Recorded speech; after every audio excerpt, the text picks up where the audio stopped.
Hello and welcome. Thank you for being here. Tonight, we're going on a journey together. A long, quiet journey through 5,000 years of human history. But this is not a journey about wars or kings or great battles. This is a journey about something much simpler, much more intimate. Something you do every single day without even thinking about it. Tonight, we explore the history of the chair. Yes, the chair.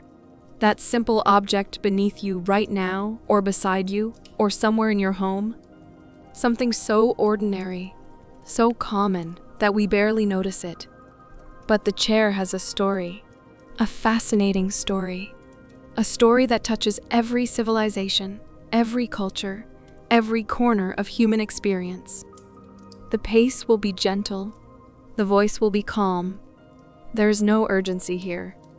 We have all the time in the world. If you drift away into sleep, that is perfectly fine. That is, in fact, exactly what this is for. Let the words wash over you like waves. Let the history unfold at its own peaceful rhythm.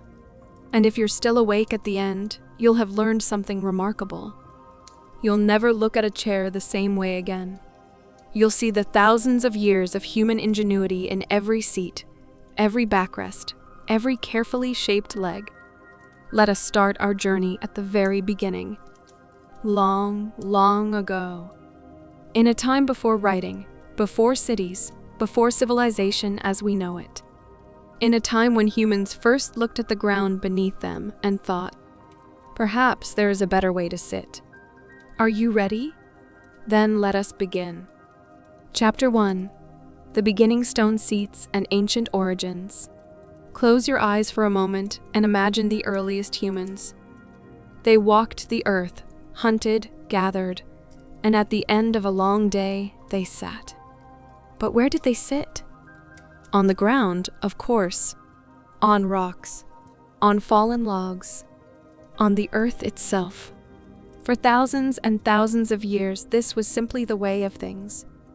Humans sat directly on the ground, legs crossed, bodies close to the earth.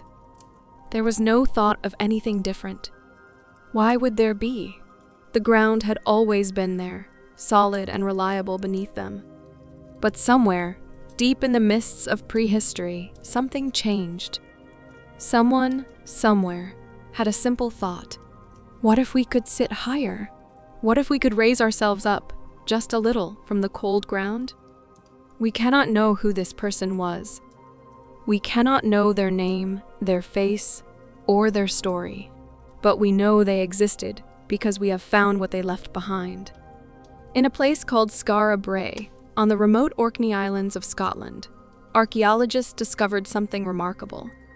Beneath the windswept grass and ancient soil, they found the remains of a Neolithic village. This settlement dates back to around 3,200 BC, more than 5,000 years ago. The people who lived there are long gone, but their homes remain, preserved in stone. And in those stone homes, among the remains of their daily lives, there were seats. Not chairs as we would recognize them today, but seats nonetheless. Simple structures made of stone, built into the walls of their dwellings. These were places specifically designed for sitting, for resting, for taking the weight off tired feet. Think about what this means. These ancient people, living so long ago that writing had not yet been invented, that bronze tools were still centuries in the future. These people decided that sitting on the ground was not enough. They wanted something better, something more comfortable, something that raised them up. The seats at Skara Brae were basic. They were made from the same stone as everything else in that harsh, wind-swept place. There was no padding, no comfort as we would understand it today, but they were elevated. They lifted the person sitting upon them away from the cold stone floor. They gave dignity to rest. This desire to sit higher than the ground seems to be something deep within human nature. It appears in cultures all across the world, developed independently, without any contact between peoples separated by vast oceans and enormous distances. In Africa, in Asia, in the Americas, in Europe, humans created ways to raise themselves up when they sat. Why? Perhaps it was about comfort. The ground is cold, especially in winter. It is hard on aging bones and tired muscles. Perhaps it was about staying dry, away from mud and water. Perhaps it was about being able to see better, to watch for danger, or to oversee work. Perhaps it was simply about feeling important, about asserting a position above the ordinary. Whatever the reason, this simple innovation, this decision to create a raised place for sitting, would eventually transform into something far more complex and meaningful. The humble seat would become the chair, and the chair would become a symbol of power, of wealth, of status, of comfort, and eventually, of democracy itself. But we are getting ahead of ourselves. Let us stay in these ancient times a little longer. Let us imagine what it was like in that Neolithic village, in Skara Brae, where the wind howled across the northern sea, and life was hard and short. A person comes home after a long day. Perhaps they have been fishing in the cold waters, or tending to animals, or working the soil, or gathering plants for food and medicine. They are tired. Their back aches. Their feet hurt. They enter their stone dwelling, where a fire burns in the central hearth, and they sit upon their stone seat. It is not much, but it is theirs. It is off the ground. It is a place of rest. And in that moment, sitting there in the firelight, they are participating in something that will continue for thousands of years. They are sitting in the ancestor of every chair that will ever exist. The stone seats of Skara Brae were not chairs in the sense we understand them. They had no backs, no arms, no legs as separate pieces. They were carved from the living rock or built up from stone slabs. They were permanent fixtures, part of the architecture itself. But they served the same purpose. They said, "This is a place for a person to sit. This is a place for rest. This is a place that acknowledges human dignity and comfort." As we move forward in time from this misty Neolithic period, we see the idea spreading. Stools appear, simple structures with legs that can be moved from place to place. 3 legs, 4 legs, even folding designs that can be carried easily. These are the portable ancestors of the chair, freed from the walls and the stone. In ancient times, before the great civilizations arose, before Egypt built its pyramids, before Mesopotamia created writing, people were already thinking about seating. They were already innovating. They were already trying to make life a little more comfortable, a little more bearable. And as the first great civilizations began to rise along the rivers of the world, the Nile, the Tigris, the Euphrates, the Indus, the Yellow River, the simple seat was about to become something much more. It was about to become a symbol. It was about to become art. It was about to become a throne. But that is a story for the next chapter. For now, let us simply appreciate the beginning. The first seats. The first elevation. The first time a human being said, "I will not sit on the ground. I will sit higher. I will be more comfortable." It was a small thing, but from small things, great changes come. Chapter 2. Egyptian Majesty chairs as symbols of power. The sun rises over the Nile, casting golden light across the desert sands. In the great kingdom of Egypt, during the time known as the early dynastic period, around 3100 BC, something remarkable is happening. The chair is being born, not just as a place to sit, but as a statement, as a symbol, as a declaration of power and authority that will echo through the ages. In ancient Egypt, furniture was not simply functional, it was meaningful. Every object, from the grandest statue to the smallest amulet, carried significance. And the chair, this elevated seat with a back and sometimes arms, became one of the most powerful symbols in Egyptian society. Let us be clear about one thing. In Egypt, chairs were not for everyone. Far from it. The common people, the craftsmen and servants. The chair was reserved for the elite, for the pharaohs, for the nobles, for the priests, for those who held power and wanted everyone to know it. Think about what a chair represents. When you sit in a chair, especially a grand one, you are elevated. You are above those who sit on the ground. You can look down upon others. You are literally in a higher position. This physical reality becomes a social metaphor. Height equals power. Elevation equals status. The Egyptians understood this perfectly.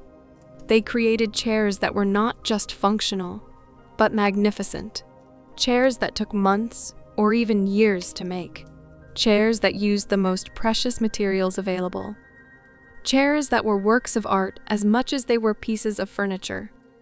Consider the chair of Queen Hetepheres II, discovered in her tomb near the Great Pyramid of Giza. This chair dates to around 2550 BC, over 4,500 years ago. It was made of cedar wood, a precious material imported from faraway Lebanon.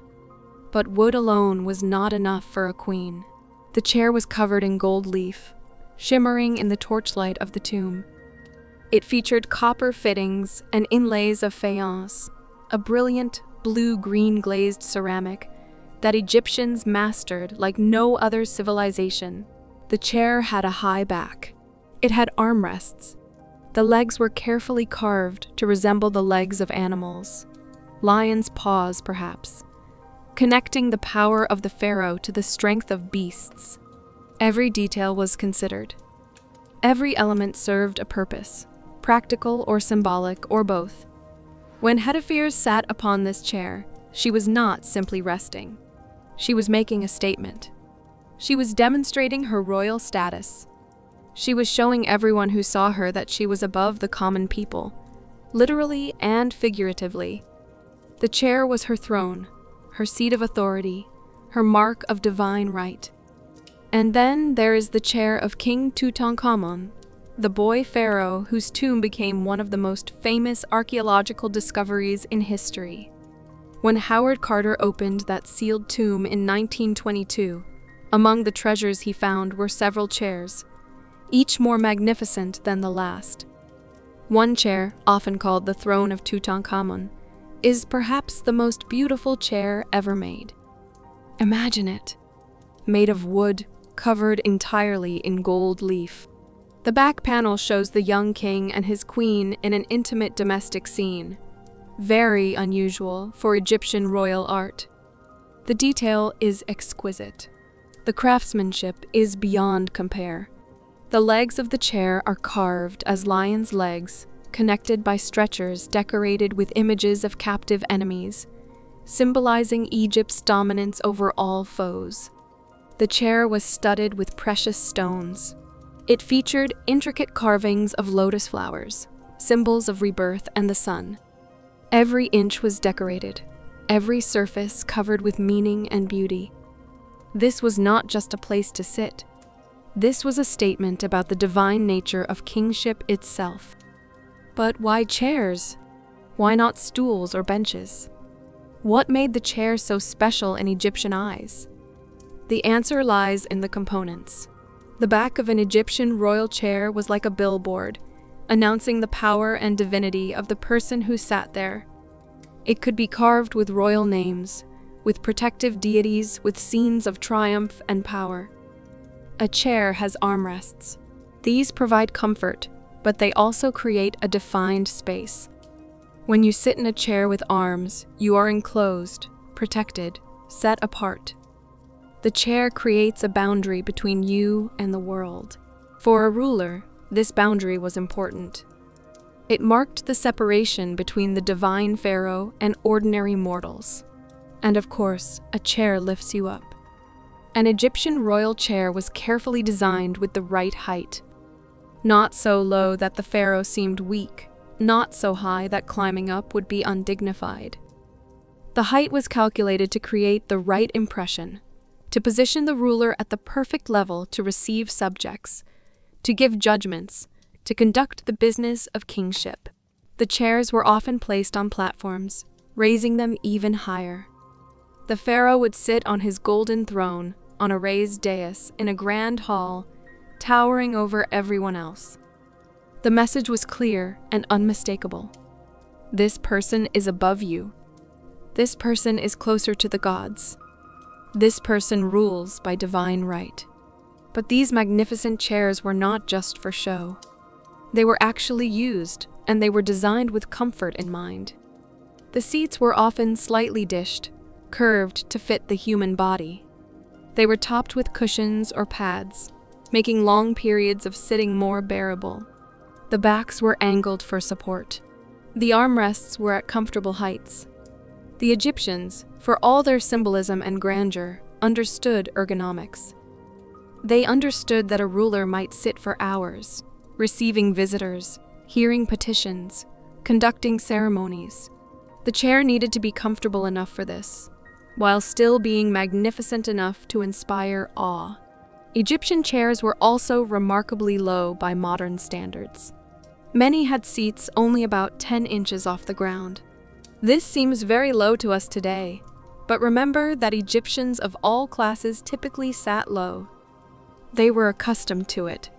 What mattered was not the absolute height, but the relative height compared to those sitting on the ground or on simple stools. The materials used in these royal chairs tell us about Egyptian trade and values. Cedar and ebony were imported at great expense. Gold was plentiful in Egypt's deserts, but it still required mining and refining. Ivory came from elephants, requiring trade with Africa beyond Egypt's borders. Every material had to be acquired, transported, and then worked by skilled craftsmen. Creating one of these chairs was a massive undertaking. Woodworkers shaped the frames. Goldsmiths applied the precious metal. Carvers created the intricate details. Painters added colors that have lasted thousands of years. It might take a team of craftsmen many months to complete a single royal chair. And when the pharaoh died, these precious chairs were often buried with them. The Egyptians believed in an afterlife that mirrored earthly life. The pharaoh would need furniture in the next world, just as they had needed it in this one.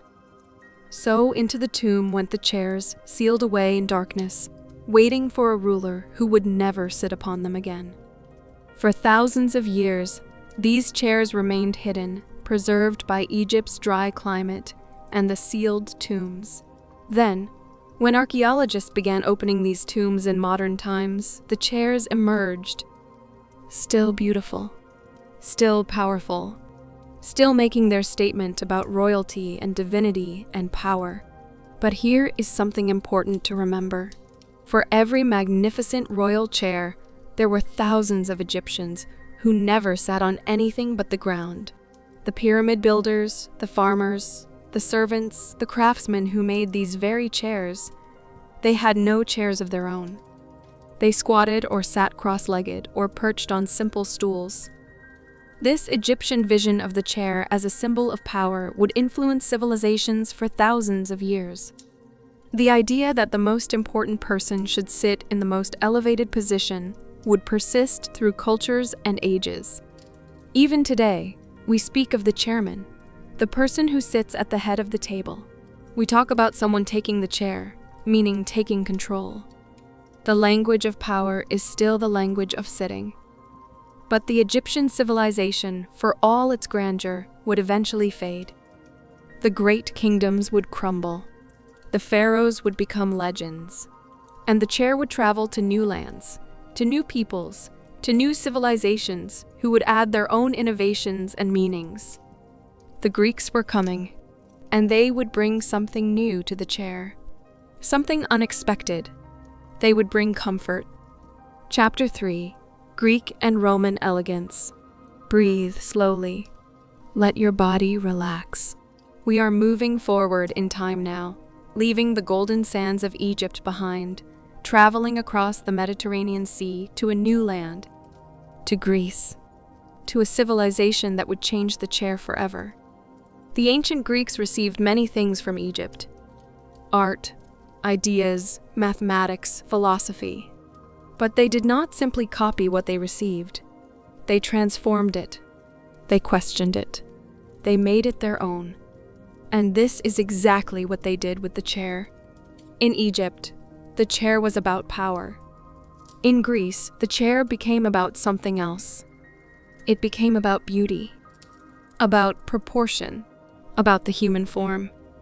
The Greeks, with their endless fascination with the human body, created a chair that seemed to understand what bodies needed. This chair was called the Klismos. Say it slowly. Klismos. It is a beautiful word for a beautiful object. The Klismos chair first appeared in Greece around 600 BC, perhaps earlier. We do not have any actual Klismos chairs surviving from ancient Greece. Wood, sadly, does not last thousands of years, especially in the damp Greek climate. But we know exactly what these chairs looked like because the Greeks depicted them everywhere. On vases, painted in brilliant red and black. In relief sculptures on tombs and temples. In countless works of art. And what we see is remarkable. The Klismos was elegant in a way that no previous chair had been. It had a curved back that seemed to embrace the sitter. The back legs curved backward, flaring out at the bottom. The front legs curved forward, also flaring at the base. The curves were gentle, flowing, almost organic. The chair looked like it was alive, like it understood the curves of the human spine and wanted to support them. The seat was slightly dished, curving to accept the body. It was often woven from cord or leather strips, creating a flexible, comfortable surface. When you sat in a Klismos, the chair adapted to you. It supported your back. It allowed you to recline slightly. It was, quite simply, comfortable. This was revolutionary. Egyptian chairs were magnificent, but they were not designed primarily for comfort. They were designed to impress, to intimidate, to declare power. But the Klismos was designed for the human being who would sit in it. It was ergonomic, although the Greeks would not have used that word. Think about what this means. The Greeks were saying that comfort matters, that a chair should not just be a symbol, but should actually serve the person using it. This is a very Greek idea. The Greeks celebrated the human form. They created sculptures of perfect human bodies. They developed philosophy that asked what it means to be human. And they created a chair that honored the human body by supporting it beautifully. The Klismos was not reserved only for rulers, though certainly the rich and powerful had the finest examples. But we see Klismos chairs in domestic scenes, in everyday contexts, in images of ordinary life. The chair was becoming more accessible, more common, more democratic. The Greeks also understood something about aesthetics. The Klismos was not decorated with gold or precious stones. Its beauty came from its form, from the elegance of its proportions, from the grace of its curves. It was beautiful because it was well designed, not because it was covered in expensive materials. This Greek approach to design, this on proportion and form, rather than decoration and display, would influence Western civilization forever. But we will come to that. For now, let us simply appreciate the Klismos. Imagine sitting in a Greek courtyard, in the dappled shade of an olive tree, perhaps discussing philosophy or poetry, or the events of the day. The Greeks also used simpler seating, of course. Stools were common. Benches lined the walls of buildings. But the Klismos represented something special. It was a chair that said, "You matter. Your comfort matters. You deserve to sit in something beautiful." Now, let us cross from Greece to Rome. The Roman Empire, that vast civilization that would eventually dominate the Mediterranean world and beyond, inherited much from Greece. They admired Greek culture, Greek art, Greek philosophy. and they admired Greek furniture. The Romans adopted the Klismos design, but they also created their own chair styles. They were practical people, the Romans. They built roads and aqueducts.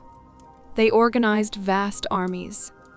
They created systems of law that still influence us today. And they created furniture that reflected their character. One of the most characteristic Roman chairs was made of marble. Yes, marble. Imagine a chair carved from stone. It was heavy, permanent, impossible to move. But it was also grand, imposing, eternal. These marble chairs were often decorated with sphinxes, with animal forms, with elaborate carvings. They sat in public spaces, in forums, in buildings where important business was conducted. The Romans also created the curule chair, or sella curules. This was a very specific type of chair with a fascinating history. It was a folding chair, shaped like an X, with curved legs that crossed. The seat was made of leather or fabric stretched across the frame. It was portable, practical, elegant. But the curule chair was not for everyone. It was a symbol of high office in the Roman state. Only certain magistrates had the right to sit in a curule chair. It was called a curule chair precisely because those who had the right to use it held curule office. The chair and the office were inseparable. When a Roman magistrate sat in his curule chair, he was making a statement about his authority. He was demonstrating his right to make judgments, to command, to represent the power of Rome. The chair was his seat of office, quite literally. The design of the curule chair would prove remarkably enduring. It would be copied and adapted through the centuries.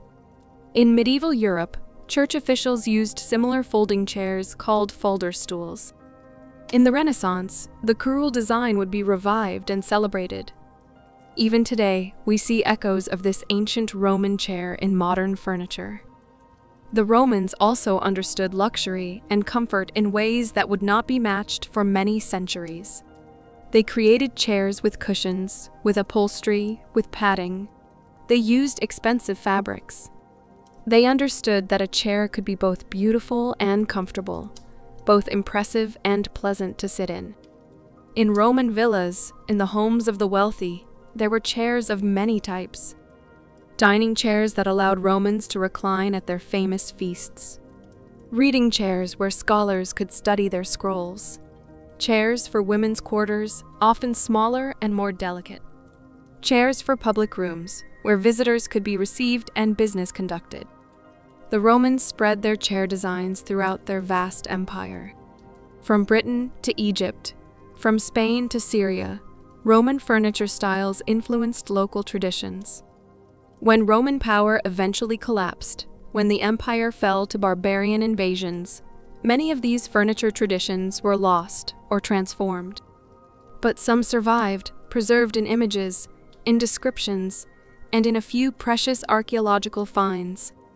Both the Greeks and the Romans used another type of seating that deserves mention. The X-frame stool, with diagonal cross braces, appeared in both civilizations.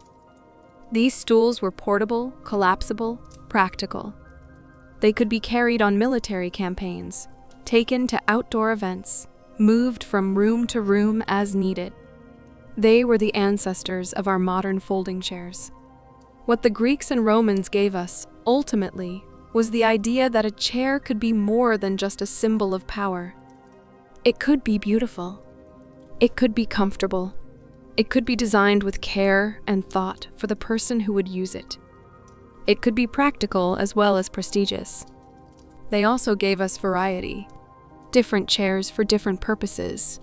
Different styles for different settings. The chair was no longer just one thing. It was becoming diverse, adaptable, suited to human needs in all their complexity.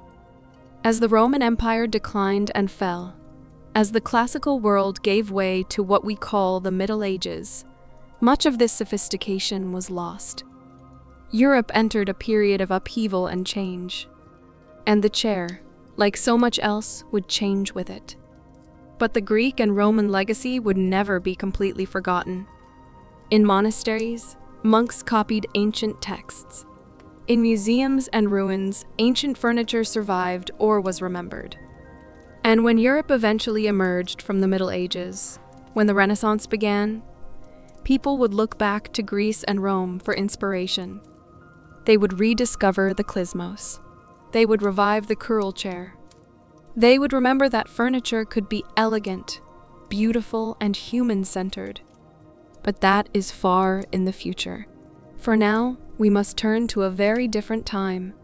A time when chairs became rare again. When sitting in a chair became once more a privilege of the few.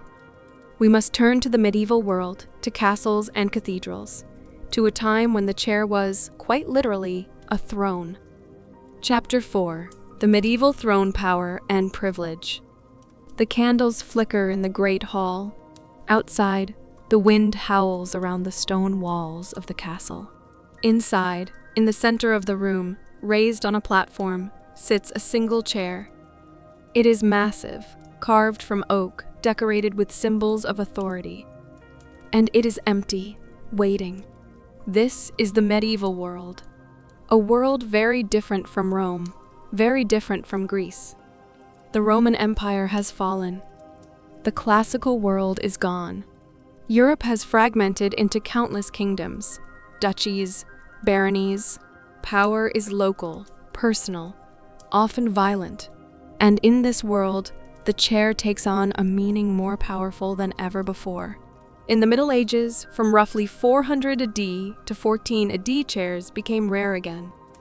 Not just rare, but exclusive, reserved, sacred almost. To sit in a chair was not simply comfortable.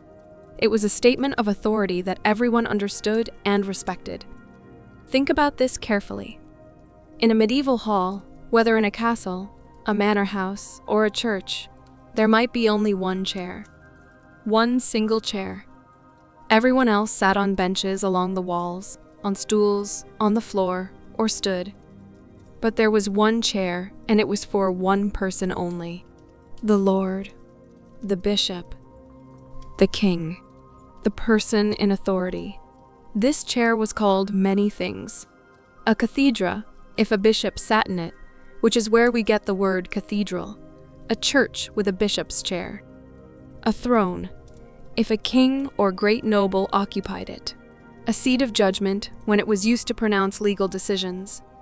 But whatever it was called, its meaning was clear. This chair represented power. The medieval chair was typically large and heavy. It was made of oak or other strong wood, built to last for generations. It had a high back, often very high, towering above the person seated. This back might be carved with religious symbols, with coats of arms, with images that declared the authority and lineage of the occupant. The chair often had a canopy above it, a covering that created a little architectural space around the sitter. This was partly practical, providing some protection from drafts in those cold stone buildings. But it was also symbolic. The canopy set the chair apart, created a special zone, a sacred space. When you sat beneath that canopy, you were separate from ordinary mortals. The chair might have carved arms ending in animal heads, lions or eagles. It might have a footrest, because the chair was so tall that feet would dangle otherwise. It might be placed on a platform, raising it even higher. Every element was designed to elevate the occupant, both literally and figuratively. These chairs were not comfortable in the way we understand comfort. They were not ergonomic. The seats were flat, hardwood. The backs were straight and unyielding. You did not relax in one of these chairs. You sat upright, formal, dignified. The chair enforced good posture simply by being so rigid. But cushions helped. A noble would have cushions placed on the seat, perhaps covered in expensive fabrics, silk or velvet if they were wealthy enough. These cushions were not permanent fixtures of the chair. They were brought out when the chair would be used, then taken away. The cushions themselves were valuable objects, sometimes listed in wills and inventories alongside jewelry and silver. One of the most famous medieval chairs still exists today. It is the coronation chair in Westminster Abbey in London, also known as St. Edward's chair. This chair was commissioned by King Edward I of England in 1296, over 700 years ago. It was built to house the Stone of Scone, the ancient Scottish coronation stone that Edward had captured and brought to England. The chair is made of oak. It is gilded and decorated with intricate patterns. It has a high back and arms, and beneath the seat is a space where the Stone of Scone rests.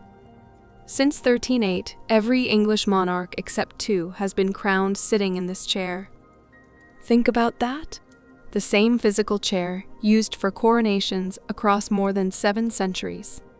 The chair has survived fires, wars, and even a bombing during World War II. It has been sat upon by dozens of kings and queens. It has witnessed the most important moments in English royal history. And it is still there, still used, still powerful in its symbolism. But the coronation chair, for all its fame, was just one example of a medieval throne. Every king, every great noble, every bishop had their own chair of authority. These chairs were personal, specific to the individual.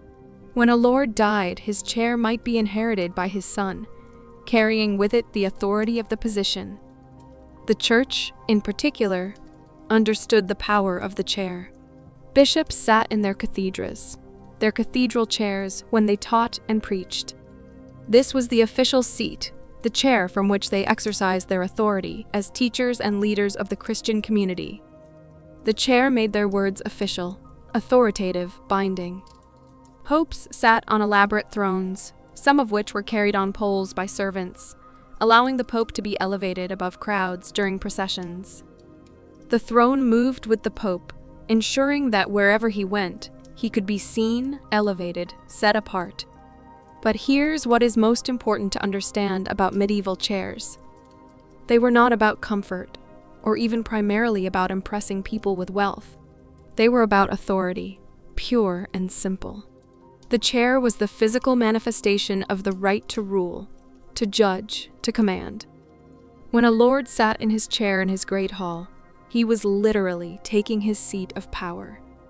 He was occupying the position from which he would hear disputes, make decisions, receive vassals, conduct the business of his domain.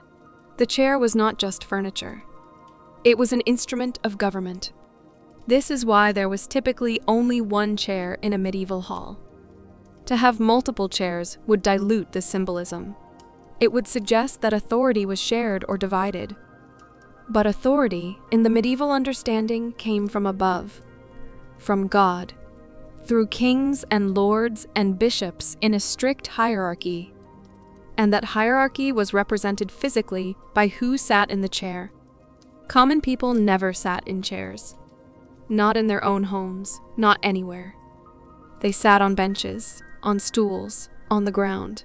They might go their entire lives without ever sitting in a chair. And they understood that this was the natural order of things. Chairs were not for them. Chairs were for their betters. There were some exceptions to the single-chair rule. In monasteries, for example, the abbot had his chair, but monks also had stalls, fixed wooden seats in the chapel where they sat during the long hours of prayer. These stalls were not really chairs, more like partitioned benches with arms, and sometimes high backs between each monk. But they allowed monks to sit during services, which could last for hours. Wealthy homes might have a few chairs for important guests. But even there, the best chair, the highest chair, was reserved for the master of the house or for an honored visitor of even higher rank. The positioning of chairs who sat where was a careful social dance that everyone understood. Another type of medieval seating deserves mention, the faldstool. This was a folding chair, descended from the Roman curule chair we discussed earlier. Bishops used foldstools when they traveled, allowing them to have an official seat wherever they went. The faldstool was portable authority, a throne that could be carried from place to place. The medieval period also saw the development of the box chair or chest chair. This clever piece of furniture was both a chair and a storage chest. The seat lifted up, revealing a space inside where valuable items could be stored. In an age when security was a constant concern, when there were no banks and thieves were common, having a lockable chest that you could also sit on was practical indeed. These box chairs were heavy, solid, designed to be difficult to move or break into. They might have carved panels on the front and sides. They continued the medieval preference for substantial, permanent furniture that announced its presence in a room. As we move through the medieval period, from the early Middle Ages through to the late medieval period, we see gradual changes. Furniture becomes somewhat more common. Wealthy merchants begin to have chairs in their homes, not just nobles. The absolute exclusivity of the chair begins, just barely, to erode. But the association of the chair with authority remains strong. Even when chairs become more common in later centuries, we still use language that reflects this medieval understanding. We still talk about the chairman, the person who holds authority in a meeting. We still say someone takes the chair when they assume control. We still refer to academic positions as chairs, professorships as chairs, because to hold a chair is to hold authority. The medieval period also saw the creation of some of the most uncomfortable seating in history. Penitential chairs, where people would sit as punishment or while doing penance. Cold stone seats in church porches, where the poor would wait for alms. Hard benches where servants sat at the lower tables during feasts. Comfort was not the point. Position was the point. And your position determined not just where you sat, but what you sat on. Let us take a moment to think about what it would be like to live in this world. Imagine you are a peasant in medieval Europe. You work the land. You live in a small house, perhaps just 1 or 2 rooms with a dirt floor. You own almost nothing. You have a sleeping pallet, a cooking pot, a few tools.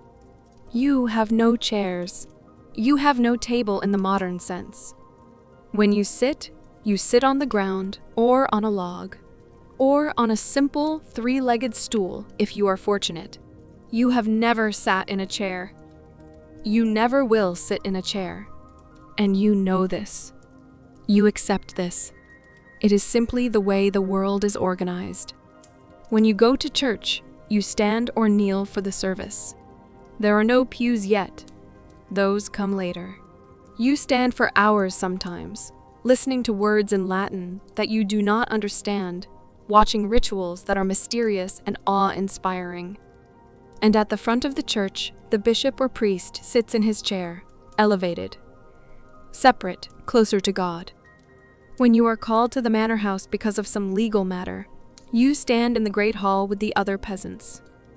At the far end of the hall, raised on a platform, the Lord sits in his chair. He is so far above you, so distant, so powerful. He renders his judgment. You bow. You leave. The chair remains, waiting for the next petitioner, the next person who needs the Lord's authority. This is the world of the medieval chair. A world where sitting elevated was a privilege so great that most people never experienced it. A world where the chair was not just furniture, but a symbol of divine order, of hierarchy, of the distance between the powerful and the powerless. But change was coming. Slowly, gradually, but inexorably, the medieval world would give way to something new. Towns were growing. Trade was increasing. A merchant class was emerging with money and aspirations. The absolute power of feudal lords was beginning to weaken. And as the world changed, so too would the chair. The Renaissance was approaching, and with it, the chair would begin its long journey toward democracy. Chapter 5: Renaissance Revolution Chairs for Everyone. The year is 1450. We are in Florence, the jewel of Renaissance Italy. The streets are busy with merchants, artists, craftsmen. Money flows through this city like the river Arno itself. And in the workshops and homes of Florence, something remarkable is happening. Chairs are multiplying.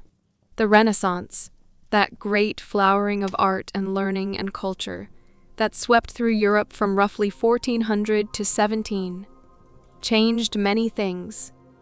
It changed art with perspective and realism. It changed architecture with domes and classical proportions. It changed thinking with humanism and science. And it changed furniture. The chair, which had been so rare and exclusive in the Middle Ages, began to spread. Not to everyone, not yet. But to more people. To the prosperous merchant. To the successful craftsman. To the educated scholar. The chair was becoming, slowly but surely, less exclusive, less rare, more democratic. Why did this happen? There are many reasons, all interconnected, all part of the great changes sweeping through Renaissance Europe. First, there was more wealth. The growth of trade, the development of banking, the expansion of cities. All created a new class of people who had money but were not noble. These merchants and bankers wanted to live well. They wanted comfortable homes. They wanted furniture. And they could afford to buy it. Second, there was a new attitude toward comfort and pleasure. Medieval Christianity had emphasized suffering, penance, the unimportance of the physical world compared to the spiritual. But Renaissance humanism celebrated human achievement, human potential, human life. If life was valuable, then making it comfortable and pleasant was not sinful. It was reasonable. Third, there was a revival of interest in classical antiquity. Scholars were reading Greek and Roman texts. Artists were studying ancient sculptures and buildings. And they noticed that in the ancient world, chairs had been more common, less exclusively reserved for rulers. Perhaps the modern world could be more like the ancient world in this regard. And fourth, there was simply better craftsmanship and more efficient production. Woodworking techniques improved. Tools became better. Craftsmen specialized and became more skilled. It became easier and cheaper to make furniture, including chairs. The Renaissance chair was different from the medieval chair in important ways. It was often smaller, lighter, more movable. The massive oak throne of the medieval hall gave way to walnut or chestnut chairs that could be carried from room to room. The chair was becoming portable furniture rather than an architectural fixture. Renaissance chairs often had turned elements. Turning is a woodworking technique where wood is spun on a lathe while tools shape it into round forms, creating legs and stretchers with decorative bulbs and rings and columns. This was not a new technique, but Renaissance craftsmen perfected it, creating chairs with beautifully turned legs that showed off the maker's skill. Many Renaissance chairs had leather seats and backs. The leather might be tooled or decorated, sometimes gilded. Leather was durable and could be made comfortable with some padding underneath. It was also easier to work with than woven seats or upholstery, making chairs somewhat cheaper to produce. But the most expensive Renaissance chairs featured something new: upholstery. Fabric stretched over padding, fixed to the chair frame with nails. This was revolutionary. For the first time, the chair itself, not just a removable cushion, could be truly soft and comfortable. Upholstery required different craftsmen with different skills. There were carpenters who made the wooden frame. There were upholsterers who added the padding and fabric. The fabrics used for upholstery on fine chairs were expensive. Velvet, damask, silk, all imported from the East at great cost. These fabrics were dyed in rich colors, reds and blues and golds. A well-upholstered chair was a display of wealth as much as the gilded thrones of earlier eras, but it was also genuinely comfortable in a way those earlier chairs were not. The Renaissance also brought regional variations in chair design. Italian chairs were often lighter and more elegant, with graceful lines and subtle curves. Spanish chairs were more massive and geometric, featuring leather seats stretched between straight frames in a style called silla de frailes, the friar's chair. French chairs began to develop the elaboration and refinement that would culminate in later centuries. In England, a distinctive chair type emerged, the Tudor or turned chair. These chairs had heavy turned posts, solid construction, and often a carved panel back. They were substantial pieces of furniture, but unlike medieval chairs, they were made for use in prosperous homes, not just in castles and palaces. The back of the Renaissance chair became a place for decoration. Carved panels might show coats of arms, symbols, or decorative patterns. The top rail might be shaped and carved. The splats, the vertical pieces in the back, might be turned or carved. Every element was an opportunity for the craftsman to show skill and for the owner to display taste. But perhaps the most important change was simply numerical. In a wealthy Renaissance home, there were multiple chairs. Not just one throne-like seat for the master, but chairs for family members, for guests. A dining room might have chairs around the table. A study might have a chair for reading. A bedroom might have a chair for dressing. This multiplication of chairs changed social dynamics.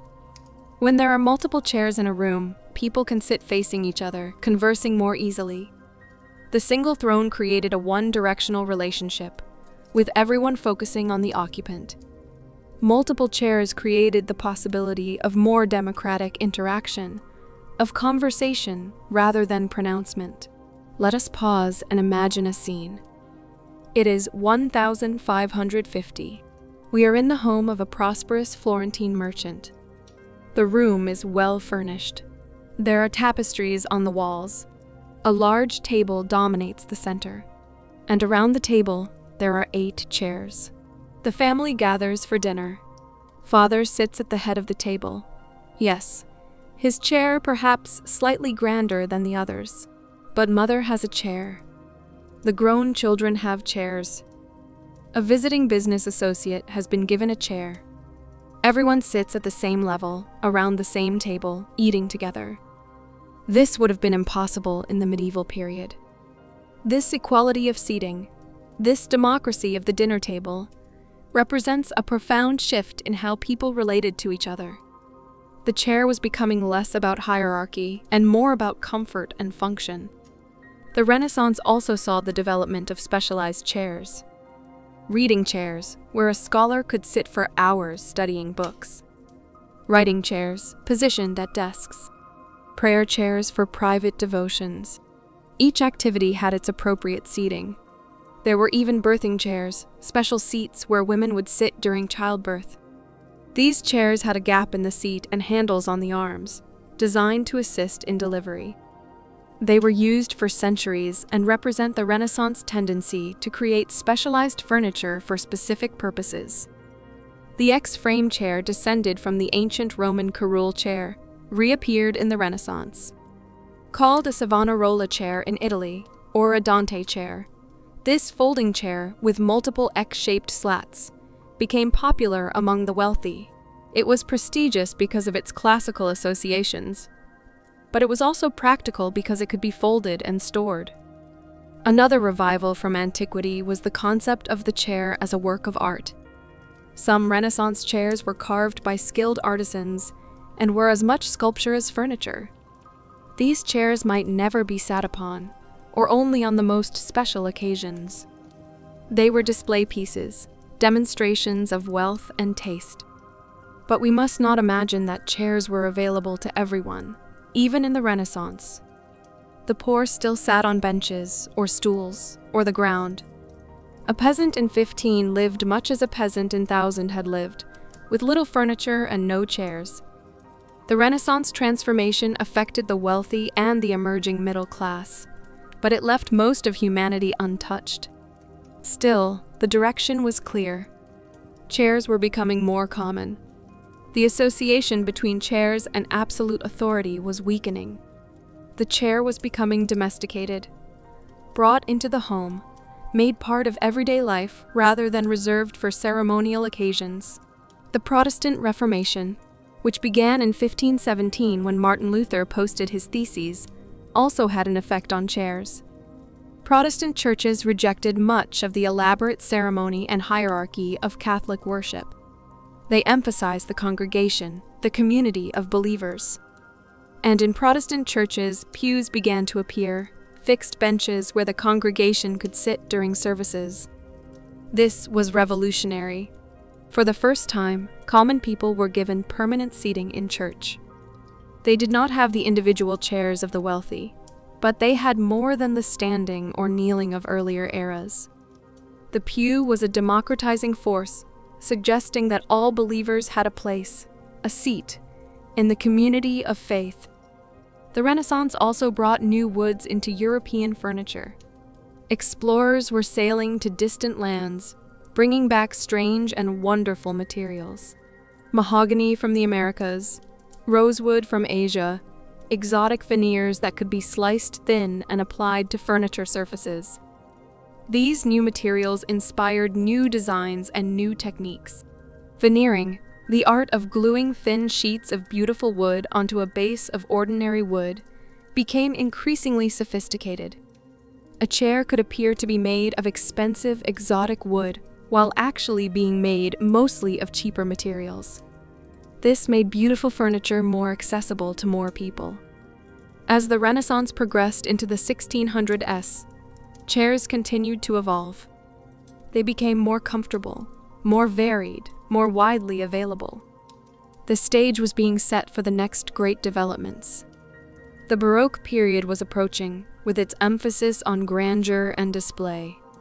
And beyond that, the Colonial period, when Europeans would carry their furniture styles to new worlds across the oceans. But before we move on, let us appreciate what the Renaissance achieved. It took the chair from being a rare symbol of power and began transforming it into something more ordinary, more democratic, more human. It made the chair about comfort as well as status. It multiplied chairs, filling homes with seating. It began, slowly and incompletely, the journey that would eventually give almost everyone in the developed world access to a chair. The medieval person who never sat in a chair was giving way to the Renaissance person who might own several. The chair was being revolutionized, and the revolution was just beginning. Chapter 6: Baroque Beauty and Colonial Comfort. Close your eyes and picture the Palace of Versailles. The hall of mirrors stretches before you, impossibly long, impossibly grand. Light streams through enormous windows and reflects from hundreds of mirrors. And throughout this magnificent space, there are chairs. Gilded chairs, upholstered chairs, chairs with curved legs and carved details. Chairs that are themselves works of art. This is the Baroque period, from roughly 1600 to 1750. It is a time of drama, of display, of pushing everything to its extreme. And the chair, like everything else, becomes Baroque. It becomes ornate, elaborate, sculptural. It becomes, in many ways, more beautiful than it has ever been. The Baroque style originated in Italy but found its fullest expression in France, particularly during the reign of Louis XIV, the Sun King, who ruled from 1643 to 1715. Louis XIV understood power, and he understood that power needed to be displayed. Everything in his court was designed to overwhelm, to impress, to demonstrate that he was not just a king, but the greatest king who had ever lived. And so his chairs were not just chairs. They were statements. They were gilded, covered in gold leaf that caught the light and gleamed. They were upholstered in the finest fabrics, silks and velvets in rich colors. They were carved with incredible detail, every surface covered with decoration. Leaves, flowers, shells, scrolls, all flowing together in organic profusion. The legs of Baroque chairs were particularly remarkable. They were curved, following what is called a cabriole line, shaped like the leg of a leaping animal. These cabriole legs required enormous skill to carve, taking a square post, and shaping it into a three-dimensional curve. The foot of the leg might end in a carved scroll, or animal's paw, or a ball and claw, a design showing a bird's claw gripping a ball. Baroque chairs had curved backs, shaped to embrace the sitter. They had arms that curved outward and down in graceful arcs. Everything flowed, nothing was straight or angular. The Baroque chair rejected the rigid geometry of earlier styles in favor of organic, natural curves. But Baroque chairs were not just about beauty. They were also about comfort, at least for the wealthy. The upholstery was thick and well padded. The backs were shaped to support the spine. These were chairs you could actually sit in for extended periods, unlike many medieval chairs. The Baroque period also saw the development of specialized chairs that had not existed before. There were armchairs and side chairs, the latter without arms. There were berg rests, with upholstered sides between the arms and seat. There were fauteuils, with open space between arms and seat. Each type had its place, its appropriate use. Dining chairs, for instance, were often side chairs without arms, making it easier for diners to move in and out from the table, and to reach their food. Armchairs were for sitting in drawing rooms, for conversations, for receiving guests. The type of chair you sat in indicated the formality of the occasion and your status. The Baroque period also brought us the settee and the sofa, furniture for multiple people to sit together.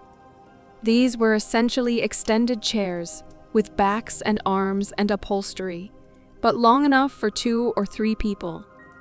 They created new possibilities for social interaction, allowing people to sit side by side rather than facing each other across a room. While the French were developing their elaborate Baroque style, the English were creating something different. English furniture of this period was substantial and comfortable, but often less ornate than French furniture. English chairs might have carved details, but they relied more on beautiful wood and fine proportions than on gilt and upholstery. One particularly English innovation was the wing chair. This chair had a high back with wings, or side pieces, extending forward from the back at head height. The wings served a practical purpose, blocking drafts and creating a cozy, enclosed feeling. Wing chairs were often placed near fireplaces, where they provided comfort and warmth. Another English development was caning. Cane, woven from rattan, was imported from Asia. It could be woven into chair seats and backs, creating a flexible, breathable surface that was comfortable without requiring expensive upholstery. Cane chairs became very popular in England and spread throughout Europe. The most famous English chair of this period is probably the Windsor chair. This traditional design originated in the English countryside, possibly in the area around Windsor. Windsor chairs have a solid wooden seat into which legs and spindles are inserted. The back is made of many thin spindles, creating a strong but flexible backrest. Windsor chairs were made by specialist craftsmen called bodgers, who often worked outdoors in the forests where the wood was harvested. The chairs were simple, sturdy, and relatively inexpensive. They were used in taverns, in cottages, in gardens. They were, in many ways, the common person's chair, far from the gilded splendor of Versailles. And here is something important. Windsor chairs are still made today, in much the same way they were made 300 years ago. The design was so successful, so practical, so comfortable, that it has endured with little change. This is remarkable when you consider how much furniture design has changed over the centuries. Now, let us cross the Atlantic Ocean. In the American colonies, European settlers brought their furniture traditions with them. But they adapted these traditions to new circumstances, new materials, new needs. Colonial American furniture was generally simpler than European furniture. The colonists were building a new society in a wilderness. They had limited resources, limited time, limited access to luxury materials. Their furniture needed to be practical and durable. Early colonial chairs were often based on English models. simple turn chairs, ladder-back chairs with horizontal slats in the back, rush-seated chairs with woven seats. These were honest, functional pieces of furniture, made to be used, not displayed. But as the colonies prospered, as cities like Boston, New York, and Philadelphia grew wealthy from trade, American furniture became more sophisticated. By the 1700s, American craftsmen were creating furniture that rivaled European work in quality and beauty. One distinctively American chair was the Boston rocker. This rocking chair combined a Windsor chair seat with curved rockers beneath, creating a chair that moved gently back and forth. Rocking chairs were not a new invention. There are examples from much earlier, but they became particularly popular in America. The rocking chair represents an interesting development. Most chairs are static, fixed in place when you sit, but a rocking chair moves with you. It is responsive, interactive. Sitting in a rocking chair, you are not passive. You are participating, creating motion, finding rhythm. Rocking chairs became associated with comfort, relaxation, and domesticity. They were used by mothers nursing babies, by elderly people seeking gentle movement, by anyone who wanted to sit and think and rock. The gentle motion was soothing, calming, almost meditative. Some people claim Benjamin Franklin invented the rocking chair, but this is not accurate. Rocking chairs existed before Franklin. However, Franklin did appreciate them and wrote about them, helping to popularize them. The association between America and rocking chairs became strong, and remains so today. Colonial American chairs also reflected regional differences. In New England, chairs tended to be simple and sturdy, reflecting Puritan values of modesty and utility. In the South, where wealthy plantation owners sought to recreate European aristocratic life, furniture was more elaborate, more decorative, more like English and French models. The 18th century also brought the Queen Anne style to both England and America. Queen Anne reigned in England from 1702 to 1714, and the furniture style that bears her name represents a refinement of Baroque design. Queen Anne chairs are elegant and graceful, with cabriole legs, curved backs, and often a splat in the back, shaped like a fiddle or vase. Queen Anne chairs are lighter and more delicate than earlier Baroque furniture. They seem to float on their curved legs. They are comfortable without being bulky. They represent a perfection of proportion and line that makes them beautiful even without extensive decoration. Many Queen Anne chairs have pad feet, where the foot is a simple flattened curve rather than an elaborate carving.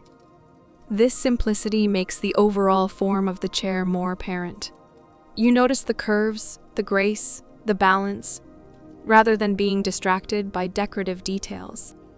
As the 1700s progressed, styles continued to evolve. The Chippendale style, named after English furniture maker Thomas Chippendale, who published a book of designs in 1754, became very influential. Chippendale chairs often have elaborate carved backs, with interlaced patterns or Chinese-inspired fretwork. They are more ornate than Queen Anne chairs, but the best examples maintain elegance despite the decoration. Throughout the Baroque and Colonial periods, one thing remains constant. The chair is becoming more accessible. More people own chairs. More homes have multiple chairs. The chair is moving from being a rare luxury to being a normal part of life for anyone with modest prosperity. But we must remember that this democratization is limited.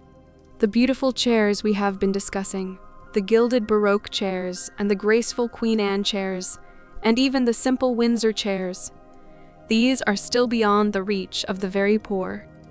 A landless laborer, a servant, a person living on the margins of society, still has no chairs. They still sit on benches or stools or the ground, as people have for thousands of years.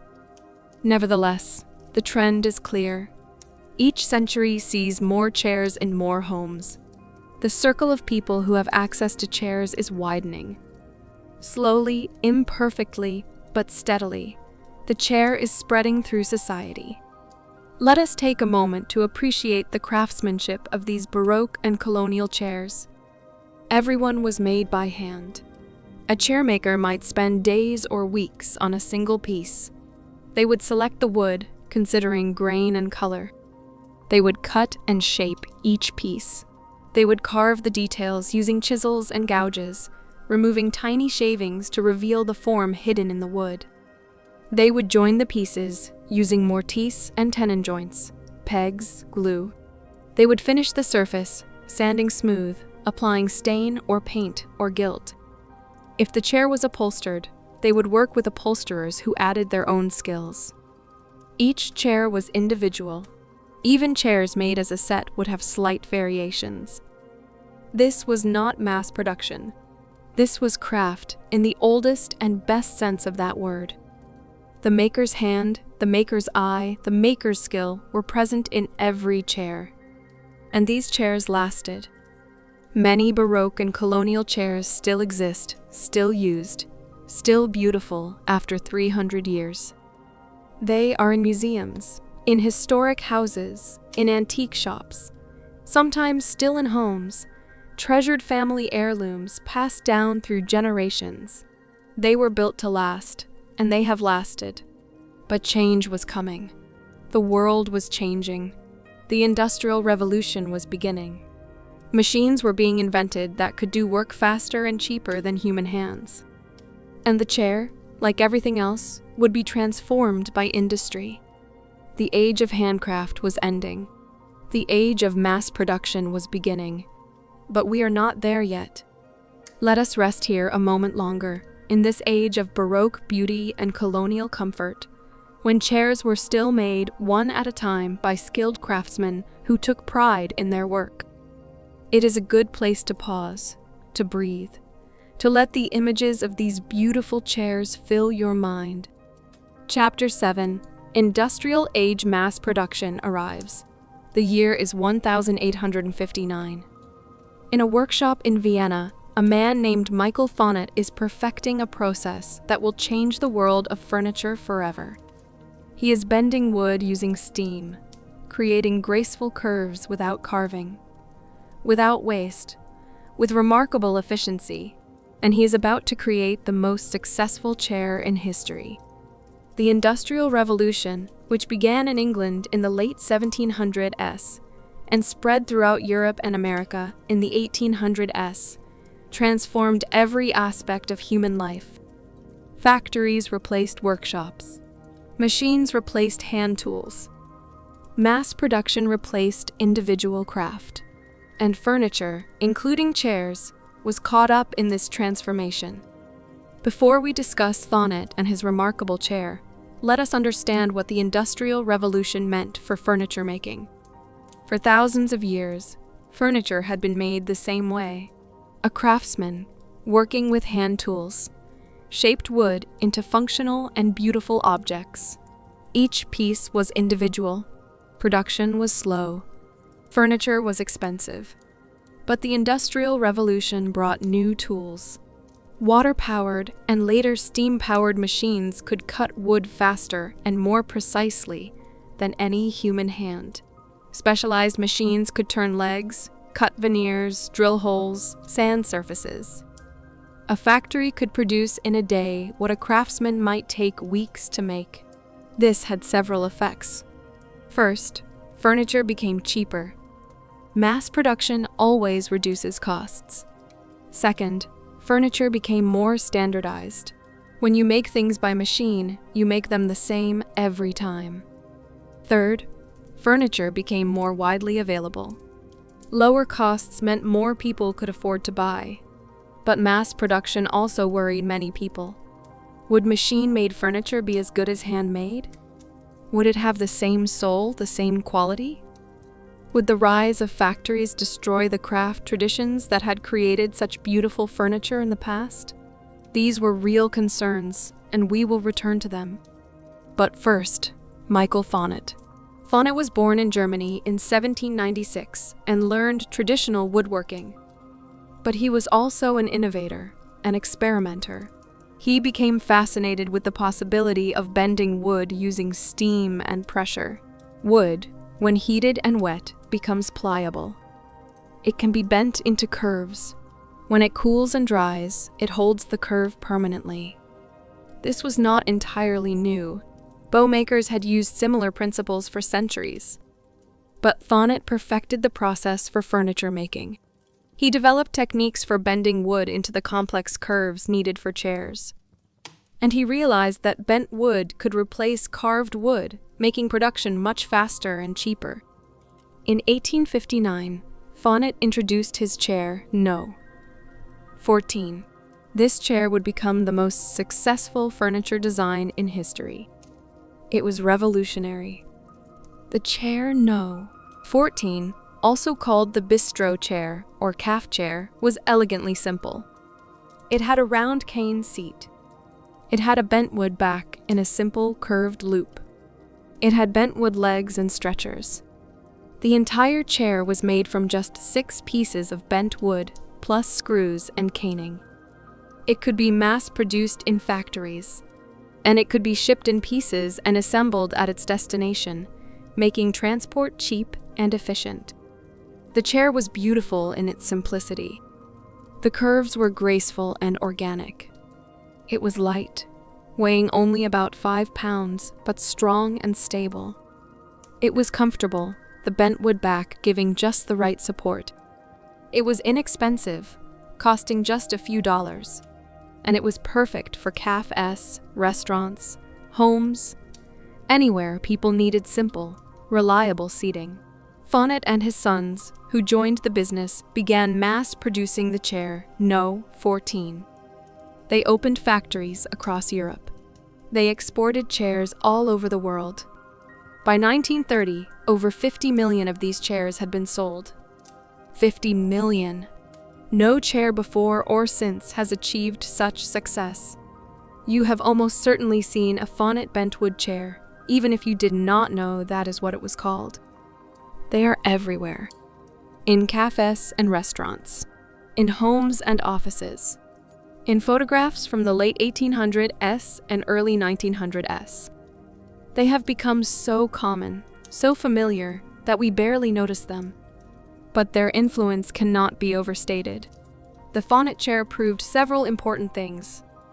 It proved that mass production could create beautiful furniture, not just cheap furniture. It proved that simplicity could be more successful than elaboration. It proved that good design, functional and elegant, could appeal to millions of people across cultures and continents. Other furniture makers took note. If Thonet could achieve such success with bentwood, what else was possible with mass production and new techniques? The late 1800s saw an explosion of furniture factories. In America, in particular, furniture production became a major industry. Cities like Grand Rapids, Michigan became centers of furniture manufacturing. Factories produced chairs, tables, cabinets, all the furnishings needed for the millions of homes being built as cities expanded. These factory-made chairs were not as refined as the best handmade chairs, but they were affordable and available. For the first time in history, almost everyone in industrialized countries could afford to own chairs. Multiple chairs. Enough chairs for every member of the family to sit at a table together. Think about what this means. For thousands of years, most people had no chairs. In the medieval period, chairs were rare symbols of power. In the Renaissance and Baroque periods, chairs spread but remained luxuries for the prosperous. But by 19, in industrial countries, nearly every home had chairs. The chair had finally, truly been democratized. The designs of mass-produced chairs often borrowed from earlier handmade styles. Factories produced chairs in Queen Anne style, in Chippendale style, in Gothic Revival style. These were not exact copies. They were simplified versions, adapted for machine production. But they allowed ordinary people to have furniture that echoed the styles once reserved for the aristocracy. Factories also produced entirely new designs, styles, that were only possible with machine production. Crest-back chairs, where a machine stamped decorative patterns into the wood. Metal chairs, made from bent and welded iron or steel. Combination chairs with mixed materials, wood and metal and cane all together. The rocking chair became especially popular in America during this period. Factories produced rocking chairs in many styles, from simple to elaborate. The rocking chair became a standard piece of American furniture, found on porches and in parlors across the country.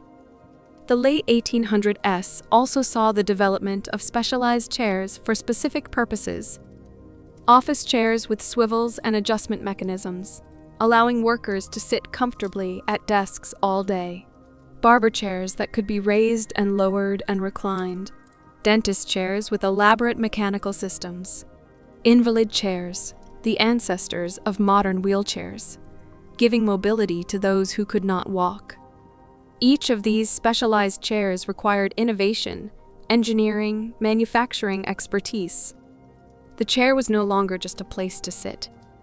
It was becoming a tool, adapted to specific needs and purposes. But not everyone celebrated these changes. Some people looked at machine-made furniture and mourned the loss of handcraft. They saw factories replacing skilled craftsmen. They saw standardization replacing individuality. They saw, or thought they saw, a decline in quality and beauty. These concerns were not entirely wrong. Much factory-made furniture was indeed inferior to the best handmade work. The lowest-cost factory products were often poorly made, designed to be cheap rather than durable. The beauty of a carefully crafted handmade chair, with its individual character and visible skill, was different from the standardized perfection of a machine-made object. This tension between handcraft and mass production would lead to important artistic movements in the late 1800s and early 1900s. But that is a story for the next chapter. For now, let us appreciate what the Industrial Revolution achieved for the chair. It took an object that had been rare and expensive and made it common and affordable. It put chairs in millions of homes. It gave almost everyone in industrial societies access to comfortable seating. The industrial chair was not always beautiful. It was not always well made, but it was available, and availability mattered. The peasant who had sat on the ground, the worker who had perched on a stool, the servant who had stood while others sat, these people now had chairs. Real chairs. Their own chairs. The Thonet chair, no. 14 stands as a symbol of this transformation. Simple, elegant, affordable, mass-produced, and yet beautiful. It proved that industrialization did not have to mean ugly or cheap. It could mean good design for everyone. As the 1800s gave way to the 1900s, as the Industrial Revolution matured and spread, the chair had become something new. It was no longer rare. It was no longer a symbol of power. It was, for the first time in history, truly democratic. Available to all. Used by all. A common part of everyday life. But the story of the chair was far from over. New artistic movements would challenge industrial production. New materials would create new possibilities. New designers would reimagine what a chair could be. The 20th century was approaching, and with it would come the most dramatic innovations in chair design since humans first decided to sit on something other than the ground. Chapter 8. Arts and Crafts to Art Nouveau. Let your breathing slow. Let your mind rest. We are entering a time of artistic ferment, of reaction and revolution, of people questioning everything about how objects should be made and what they should look like. This is the world of artistic movements, of designers who were also philosophers, of chairs that made arguments about how life should be lived. In England in the 1880s, a man named William Morris looked at the industrial world being created around him, and he was troubled. He saw factories producing cheap, ugly goods. He saw traditional crafts disappearing. He saw workers reduced to machine tenders, their skills made obsolete, and he decided to do something about it. Morris and others founded what became known as the Arts and Crafts movement. Their philosophy was simple but radical. They believed that objects should be handmade by skilled craftsmen. They believed that beauty should be available to everyone, not just the wealthy. They believed that honest materials and honest construction were more valuable than imitation and false decoration. They believed that the maker should take joy in the making, that work should be satisfying and meaningful. The arts and crafts movement produced many beautiful chairs. These chairs were typically simple in design, made from solid wood with visible joints, crafted by hand with attention to detail. They rejected the ornate carving and elaborate decoration of earlier Victorian furniture. They celebrated the grain of the wood, the strength of the structure, the honesty of the craft. One of the most famous arts and crafts furniture designers was Gustav Stickley in America. Stickley created what came to be called mission-style or craftsman-style furniture. His chairs were solid and substantial, made from oak or other strong woods. They had straight lines, minimal decoration, exposed tenons that showed how the pieces were joined together. They were comfortable, durable, and beautiful in their simplicity. A Stickley chair makes a statement. It says that honesty is beautiful, that craftsmanship matters, that solid construction is its own decoration. When you sit in a Stickley chair, you can feel its solidity, its integrity. It is built to last for generations. But there was a problem with the arts and crafts ideal. Handcrafting furniture is slow and expensive. Morris and Stickley wanted to make beautiful objects available to everyone, but their handmade furniture was often more expensive than factory-made pieces. Only the relatively wealthy could afford genuine arts and crafts furniture. This was a contradiction the movement never fully resolved. How can you reject mass production and still make things affordable? How can you insist on handcraft and still reach ordinary people? The arts and crafts movement influenced design profoundly. But it could not stop industrialization or create a world of craftsmen making objects by hand for everyone. At the same time, the arts and crafts movement was developing in England and America. A very different movement was emerging in continental Europe. This was Art Nouveau, which flourished from about 1890 to 1910, where arts and crafts emphasized simplicity and honest construction. Art Nouveau celebrated flowing curves and organic decoration. Art Nouveau designers looked to nature for inspiration, to flowers and vines and the curves of plant stems. They created furniture that seemed to grow rather than being built, with lines that flowed and intertwined. Art Nouveau chairs are unlike any chairs before them. They abandoned straight lines and right angles almost entirely. Everything curves. The backs of chairs might be shaped like peacock tails or rising plant stems. The legs might taper and twist like vines. The whole chair might seem to be in motion, frozen in a moment of organic growth.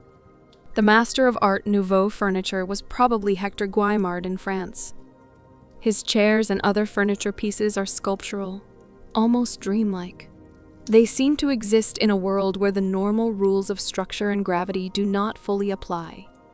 They are beautiful in a strange, otherworldly way.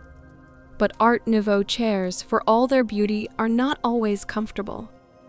The emphasis on sculptural form sometimes comes at the expense of ergonomics. These chairs are more like art objects than functional furniture. They are meant to be admired as much as used. Art Nouveau, like arts and crafts, was a handcraft movement. These elaborate organic forms could not be mass-produced by the industrial techniques of the time. Each piece had to be carefully made by skilled craftsmen.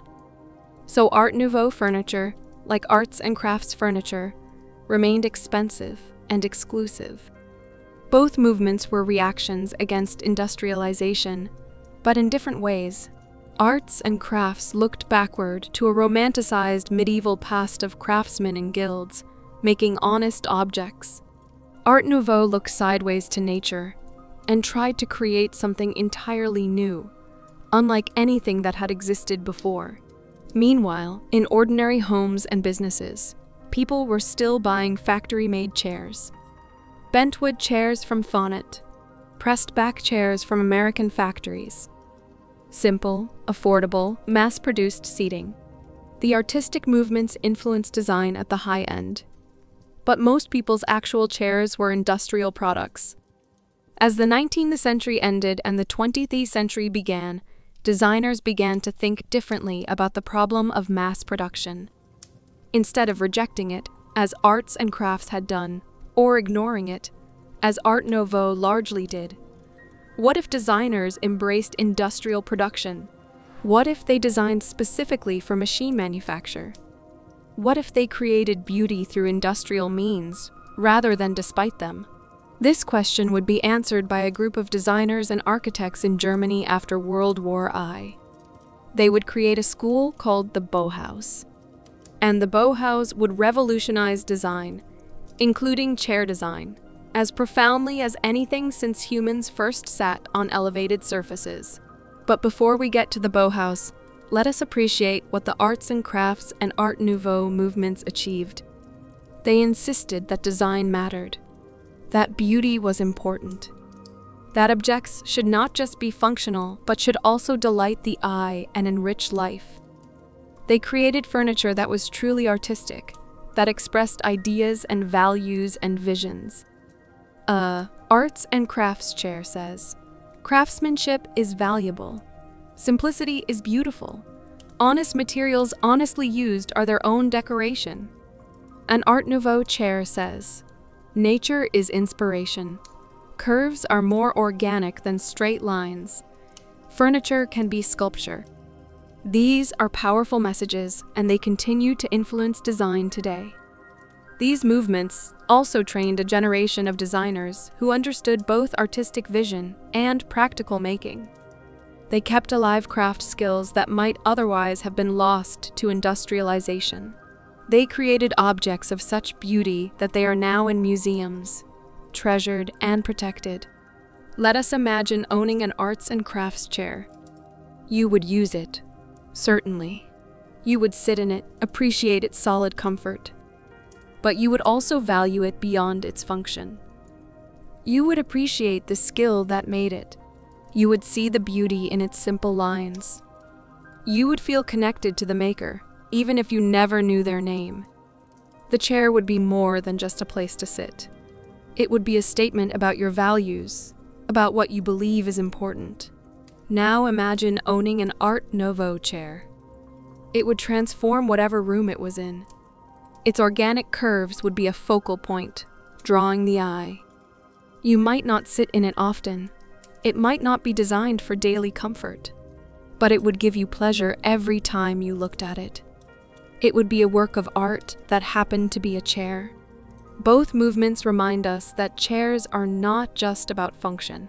They are about meaning, about values, about how we want to live. A chair is a small thing in some ways, but it is also a statement, a choice, a reflection of who we are and what we care about. As the modern world approached, as the 20th century brought automobiles and airplanes and radio, and eventually television and computers, the question of what a chair should be became more pressing. In a world being transformed by technology, what role should traditional craft play? What should modern furniture look like? How should it be made? The answers would come from unexpected places, from art schools and design studios, from architects who decided to design furniture, from people who looked at a chair and asked, what if we start over? What if we rethink everything? The modern chair was about to be born, and it would be unlike anything that had come before. Chapter 9: Modern Masters Innovation in Form. Take a deep breath. We have traveled far through time, from stone seats in Neolithic Scotland to elaborate Art Nouveau sculptures. Now we arrive at the 20th century. The modern era, the age of dramatic innovation. Everything is about to change. The year is 1925. In Dessau, Germany, a school called the Bauhaus is operating. The Bauhaus is unlike any art school before it. Founded by architect Walter Gropius in 1919, the school brings together fine artists, craftsmen, designers, and architects. The goal is to reimagine how objects are made for the modern age. The Bauhaus has a philosophy: form follows function. Objects should be designed for their purpose, without unnecessary decoration. Industrial materials like steel and glass and plywood should be celebrated rather than hidden. Machine production should be embraced, not feared. Design should be rational, functional, and beautiful through its honesty and simplicity. One of the teachers at the Bauhaus is a young Hungarian named Marcel Breuer. Breuer is fascinated by bicycle handlebars, by the way tubular steel can be bent into strong, light structures. And he has an idea. What if you made a chair from tubular steel? In 1925, Breuer creates the Wassily chair, named after his friend Wassily Kandinsky. This chair is revolutionary. It is made entirely from polished steel tubes, bent into a continuous frame. The seat and back are canvas slung within the frame. The chair has no wood. It looks like nothing that has ever been called a chair before. The Wassily chair is shocking to many people. Where is the familiar form of a chair? Where is the solid wood, the traditional craftsmanship? This object looks like it belongs in a factory or a laboratory, not a home. It is cold, industrial, modern in a way that seems almost inhuman. But the Wassily chair is also practical and clever. Steel tubing is strong and light. The chair is comfortable despite having no padding. It can be mass-produced. It is easy to clean. It fits in modern spaces, in apartments with big windows and white walls and minimal decoration. It is, in its own way, beautiful. The beauty of a machine, of functionality perfected. Breuer goes on to create other tubular steel chairs, including cantilevered chairs where the back legs are eliminated entirely. The chair balances on a curved frame, creating a slight springiness when you sit. These cantilevered chairs seem to defy physics. They look impossible, but they work perfectly. Other designers at the Bauhaus and elsewhere create their own versions of modern chairs. Ludwig Mies van der Rohe designs the Barcelona chair with an X-frame of chrome-plated steel and leather cushions, created originally for the German pavilion at the 1929 Barcelona Exposition. This chair combines modern materials with classical proportions, creating something elegant and timeless. Mies also designs cantilevered chairs, as does Dutch designer Mart Stam. There is actually some dispute about who invented the cantilevered chair first, with claims and counterclaims and even lawsuits. But the important thing is that multiple designers, working independently, arrived at similar solutions to the problem of creating a modern chair. The idea was, literally, in the air. Now let us cross the Atlantic to America, where another revolution is happening. In the 1940s, Charles Eames and his wife Ray Eames begin experimenting with molded plywood. Plywood is not new. It has been around since the 19th century. But the Eames' perfect techniques for molding plywood into three-dimensional curves, creating chair seats and backs that conform to the human body. The Eames molded plywood chair, introduced in 1946, is a masterpiece of design. The seat and back are separate pieces of molded plywood, compound curves that support the body naturally. These pieces are connected by rubber shock mounts to a bent plywood or metal base. The chair is light, comfortable, strong, and beautiful. The curves of the molded plywood are organic, like the curves of the human body. But they are also industrial, perfect, and uniform, impossible to create by hand. The Eames chair represents a synthesis, combining the warmth of wood with the precision of industrial production. Charles and Ray Eames go on to create many other chairs, each innovative in different ways. The Eames lounge chair and ottoman, introduced in 1956, uses molded plywood shells covered in leather, creating a chair that is supremely comfortable while being distinctly modern. This chair becomes an icon, still in production today, still desired, still beautiful more than 60 years after its creation. The Eameses also experiment with other materials. Fiberglass, a relatively new material, can be molded into chair seats. Plastic, which is being developed in many new forms, offers possibilities for entirely new approaches to chair design. Wire mesh, welded into shape, can create chair seats and backs that are see-through and lightweight. What the Eameses understand, perhaps better than anyone, is that design is about solving problems creatively. How do you make a comfortable chair that can be mass-produced affordably? How do you use new materials in ways that are both functional and beautiful? How do you create furniture for modern life, for modern homes, for modern people? Their answer is to experiment constantly, to prototype, to test, to refine. Charles Eames famously said that design is a plan for arranging elements to accomplish a particular purpose. This sounds simple, but it requires thinking carefully about purpose, about materials, about production, about use. Every detail matters. Meanwhile, in Scandinavia, designers are creating their own version of modern furniture. Scandinavian modern, as it comes to be called, emphasizes natural materials, especially wood, combined with clean lines and minimal decoration. Scandinavian chairs are comfortable and human-scaled, warm despite their simplicity. Danish designer Hans Wegner creates dozens of chair designs, each refined to perfection. His wishbone chair, with its Y-shaped back and woven paper cord seat, combines traditional craftsmanship with modern simplicity.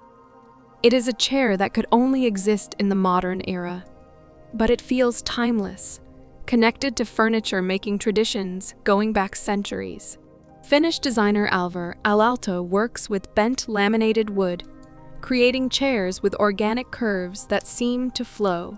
His Paimio chair, designed for a tuberculosis sanatorium, is sculpted from bent plywood to support patients in a slightly reclined position that helps breathing. It is furniture designed with specific human needs in mind, form following not just general function, but particular therapeutic purpose. Arne Jacobsen in Denmark creates the ant chair, the egg chair, the swan chair, each distinctive and innovative. The egg and swan chairs are upholstered sculptural forms, shaped to embrace the sitter. They are comfortable cocoons, private spaces in open, modern interiors. What all these modern masters understand is that the chair is an opportunity for innovation. It is a design problem with infinite solutions. Every new material, every new production technique, every new understanding of human needs creates new possibilities. The modern chair is no longer about status or power. It is about design excellence, about creating the best possible solution to the problem of comfortable, beautiful, affordable seating. The throne has given way to the thoughtfully designed object, accessible to many rather than reserved for the few. These modern designers also understand that a chair exists in a context. It needs to work with other furniture, with architecture, with the way people actually live. The Bauhaus designers created complete interiors where every element worked together. The Eameses designed their chairs for the modern American home, for living rooms with televisions, for open-plan spaces. The modern movement in furniture design reaches its peak in the 1950s and 1960s. This is the age of optimism, of faith in technology and progress, of belief that good design can improve life.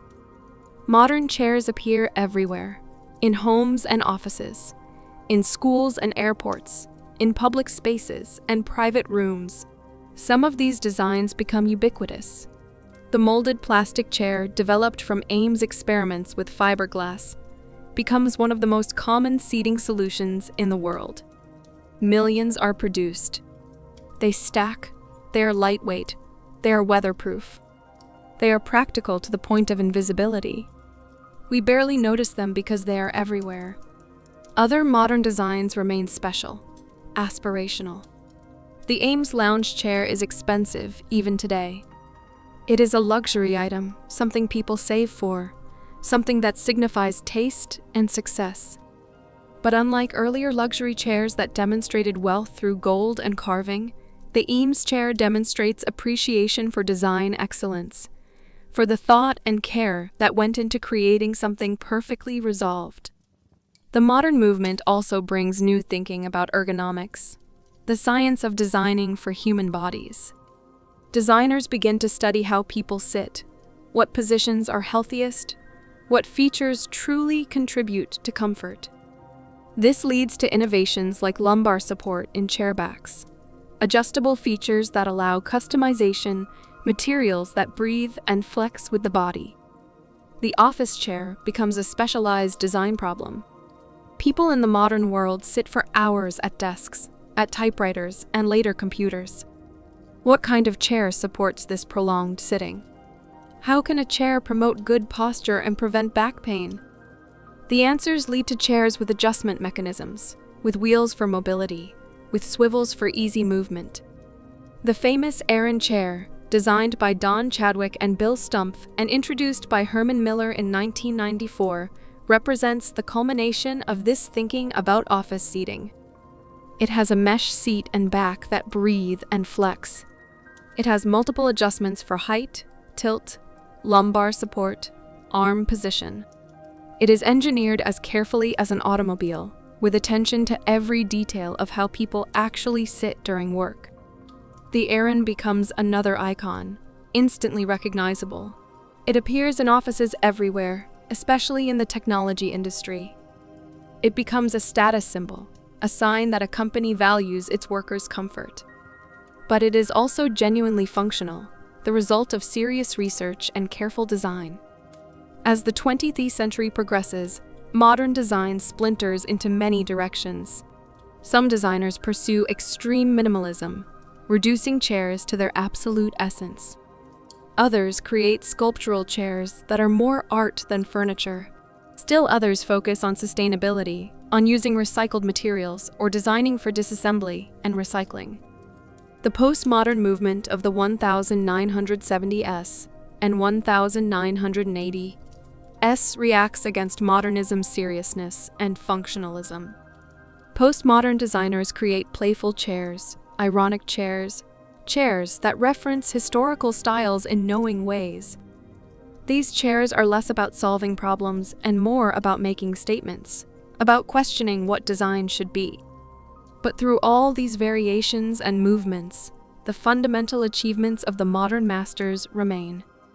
They proved that industrial production could create beautiful, functional furniture. They showed that new materials could be used honestly and elegantly. They demonstrated that thoughtful design, based on understanding of human needs and possibilities of materials and production, could create objects that improve daily life. A modern classic chair, whether it is a Breuer, an Eames, a Wegner, or any of dozens of other brilliant designs, continues to work decades after its creation. These chairs do not look dated. They are not tied to a particular moment. They are simply well designed, and good design endures. Think about sitting in an Eames lounge chair. You sink into the leather cushions. The molded plywood shell supports your back perfectly. The ottoman cradles your feet. You are comfortable in a deep, enveloping way. But you are also aware that you are sitting in something special, something designed with extraordinary care, something that represents human ingenuity and creativity at its best. Or think about sitting in a simple molded plastic chair. It costs almost nothing. It is one of millions identical to it, but it does its job perfectly. It supports you comfortably. It is light and easy to move. It will last for years. It is honest and functional. It is democratic design, good design available to everyone. The modern masters achieved something remarkable. They took the chair, this object with thousands of years of history, and reimagined it completely for a new age.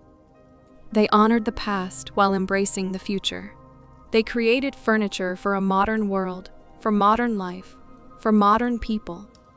As the 20th century drew to a close, as we approached our own time, the chair had been thoroughly transformed. It was no longer rare. It was everywhere. It came in countless variations for countless purposes. It was made from dozens of materials using sophisticated production techniques.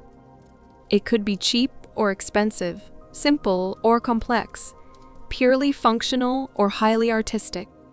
The story of the chair had led from stone seats in Neolithic Scotland to tubular steel and molded plastic in modern homes and offices. From thrones for pharaohs to affordable seating for everyone. From hand-carved artisanal creations to mass-produced design icons. But the story is not over. Technology continues to advance. Materials continue to evolve.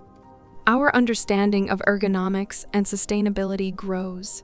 And designers continue to ask, what else can a chair be? What other needs can it meet? How can we make sitting even better, healthier, more comfortable, more sustainable? The contemporary chair, the chair of our own time, builds on everything that came before while reaching toward the future. And that is where we go next, to the chairs of today and tomorrow. Chapter 10: The Contemporary Chair Technology and Tomorrow. Close your eyes and breathe slowly. We have traveled through 5,000 years of chair history. We have seen stone seats and golden thrones, Windsor chairs and bentwood bistro chairs, modern classics in steel and plywood. And now we arrive at our own time, at the contemporary moment, at the chairs we sit in today. The contemporary chair is many things. It is the culmination of everything we have discussed. It is also something new, responding to challenges and opportunities that did not exist even a few decades ago. Let us begin with materials. Contemporary chairs are made from an astonishing variety of materials, many of which would have been impossible in earlier eras. Advanced plastics that can be molded into complex shapes, that are strong and lightweight and recyclable. Composites that combine materials for optimal properties. Foams with memory, that shape to individual bodies. Fabrics that breathe, that resist stains, that last for years of daily use. Some contemporary chairs use cutting-edge materials from aerospace and automotive industries. Carbon fiber, incredibly strong for its weight. Aluminum, formed into delicate structures that would collapse if made from heavier materials. Elastomeric polymers that flex and return to shape thousands of times without failure. But contemporary chairs also use traditional materials in new ways. Wood, that most ancient of furniture materials, is still used, but perhaps processed into engineered lumber with properties natural wood cannot match. Steel, brass, leather, all continue, sometimes combined with newer materials and hybrid designs. The production methods for contemporary chairs are also advanced. Computer-aided design allows designers to model chairs virtually, to test them, to refine them before any physical prototype is made. Computer-controlled machines can cut and shape with precision impossible for human hands. Three-dimensional printing, still emerging but growing rapidly, may allow chairs to be printed on demand, customized for individual bodies and needs. Mass production has reached a level of sophistication that the early industrial pioneers could not have imagined. Modern factories can produce thousands of identical chairs quickly and cheaply while maintaining high quality. But there is also a renaissance of small-scale production. Individual craftspeople and small workshops use modern tools to create limited edition or custom chairs, combining contemporary design with traditional craft values. One of the defining concerns of contemporary chair design is ergonomics and health. We know now that sitting for long periods is not ideal for human bodies. We evolved to move, to change positions frequently, but modern life often requires prolonged sitting, whether in offices, in vehicles, in front of computers and televisions. Contemporary chairs try to address this problem. Ergonomic office chairs support healthy posture. Some chairs encourage movement, allowing the sitter to shift and adjust, keeping muscles engaged rather than static. Standing desk converters and sit-stand stools offer alternatives to pure sitting. Kneeling chairs distribute weight differently. Balance ball chairs engage core muscles. There is also growing interest in active sitting, the idea that sitting does not have to be passive.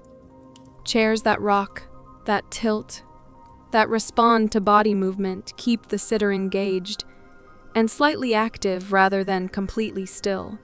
This is believed to be healthier and also to improve focus and productivity. Another major concern is sustainability. The furniture industry, like all industries, faces pressure to reduce environmental impact. Contemporary chair designers think carefully about materials. Can the chair be made from recycled content? Can it be recycled at the end of its life? Is the production process energy efficient? Are the materials sourced responsibly? Some designers create chairs specifically to make environmental statements. Chairs made entirely from reclaimed materials. Chairs designed to be easily disassembled so components can be reused or recycled. Chairs made from rapidly renewable materials like bamboo. Chairs built to last for decades, rather than being disposable. The tension between disposability and durability is real. Mass-produced plastic chairs are cheap and practical, but many end up in landfills after just a few years. High-quality, expensive chairs can last for generations, but are not accessible to everyone. How do we create chairs that are both affordable and sustainable? This remains an open question. Contemporary chairs also respond to changing living spaces. Homes are often smaller now, especially in cities. Apartments may have limited space. This drives interest in chairs that fold, stack, or serve multiple purposes. A chair that converts to a stool or table. A chair that nests with others for compact storage. A chair light enough to be easily moved from room to room.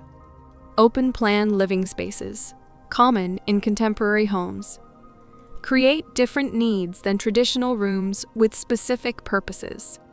A chair needs to work in multiple contexts. It might be used for dining, for working at a laptop, for watching television, for reading. This versatility is valuable. The aesthetics of contemporary chairs are diverse. There is no single contemporary style. Some designers pursue extreme minimalism, creating chairs that are barely there, that seem to float or disappear. Others create bold sculptural forms that dominate a space. Some embrace decoration and color and pattern after decades of modernist restraint. Others continue the modernist tradition of simple, functional beauty. Digital technology is beginning to influence chairs in new ways. Smart chairs with sensors can track posture and suggest adjustments. They can remind you to stand and move if you have been sitting too long. They can collect data about sitting habits. Some office chairs connect to apps that provide feedback and encouragement for healthy sitting practices. Heated and cooled chairs, once only in vehicles, are appearing in homes and offices. Chairs with built-in speakers for immersive audio. Chairs that massage or provide other therapeutic functions. The chair is becoming, in some cases, a piece of technology rather than simply furniture. But despite all this innovation, many of the best-selling chairs today are classics from earlier decades. The Eames lounge chair, nearly 70 years old, remains in high demand. The Thonet bentwood chair, introduced in 1859, is still produced and sold. The Eames molded plastic chair, the Wassily chair, the Barcelona chair, all continue. This tells us something important. Good design endures. A well-designed chair does not become obsolete. it continues to function, to be beautiful, to meet human needs, regardless of when it was created. Contemporary chairs also reflect global influences more than ever before. Designers from every continent contribute to contemporary chair design. Asian influences, particularly from Japan and Scandinavia, emphasizing simplicity and natural materials. Latin American design with bold colors and forms. African design incorporating traditional craft techniques with contemporary aesthetics. The global market means that a chair designed in one country can be manufactured in another and sold worldwide. This creates opportunities, but also challenges. How do you maintain design integrity across different production facilities? How do you balance local craft traditions with global mass production? Some contemporary designers work with traditional craftspeople, preserving ancient techniques while applying them to contemporary designs. A chair might have a structure made with traditional joinery methods, but use contemporary materials or forms. This synthesis of old and new, traditional and innovative, is characteristic of our time. The pandemic of 2020 and 2021 affected chair design in unexpected ways. With millions working from home, often in spaces not designed for work, there was sudden intense interest in home office furniture. People who had never thought much about their chairs suddenly cared deeply about comfort and support. The ergonomic chair market expanded dramatically. This shift may have lasting effects. Many people continue to work from home at least part-time. The home office chair has become as important as the dining chair. The boundary between work furniture and home furniture has blurred. Looking forward, what might future chairs be like? Some possibilities are emerging. Chairs made by robots, customized automatically based on a 3D scan of your body. Chairs made from entirely new materials we cannot yet imagine. Chairs that adapt automatically to your posture, adjusting constantly to provide optimal support. Chairs integrated with virtual reality and other technologies. Chairs designed for zero gravity as space travel becomes more common. But it is also likely that future chairs will not be radically different from today's chairs. The human body has not changed. The need to sit comfortably has not changed. The basic requirements of a good chair stability, comfort, appropriate support remain constant. What will change is our ability to meet those requirements more precisely, more sustainably, more affordably. We will get better at designing chairs that truly support health. We will get better at producing chairs with minimal environmental impact. We will get better at creating chairs that serve diverse needs and bodies. The chair has always been about more than just sitting. It has been about status, about comfort, about craftsmanship, about art, about technology. It has reflected human values, human creativity, human ingenuity, and it will continue to do so. When you sit in a chair today, you are participating in a tradition 5,000 years old. You are sitting as Egyptian pharaohs sat, as Roman senators sat, as medieval lords sat, as Renaissance merchants sat, as modern designers imagined sitting should be. You are connected to all those people across all those centuries through this simple act. But you are also sitting in a chair that could not have existed even 50 years ago. A chair made from materials that had not been invented, using production techniques that had not been developed, designed with knowledge of ergonomics and sustainability that had not been discovered. The chair is both ancient and modern, traditional and innovative, simple and complex. It is an object so familiar we barely notice it, and yet it is the result of thousands of years of human creativity and effort. The contemporary chair, in all its variety and innovation, honors the past while reaching toward the future. It serves us today while anticipating the needs of tomorrow. It is furniture and art, craft and technology, necessity and luxury. And the story continues. As long as humans need to sit, as long as designers seek to solve problems creatively, as long as craftspeople take pride in their work, as long as technology offers new possibilities, the chair will evolve. New materials will emerge. New techniques will be developed. New needs will arise, and the chair will adapt, as it has adapted through all these centuries.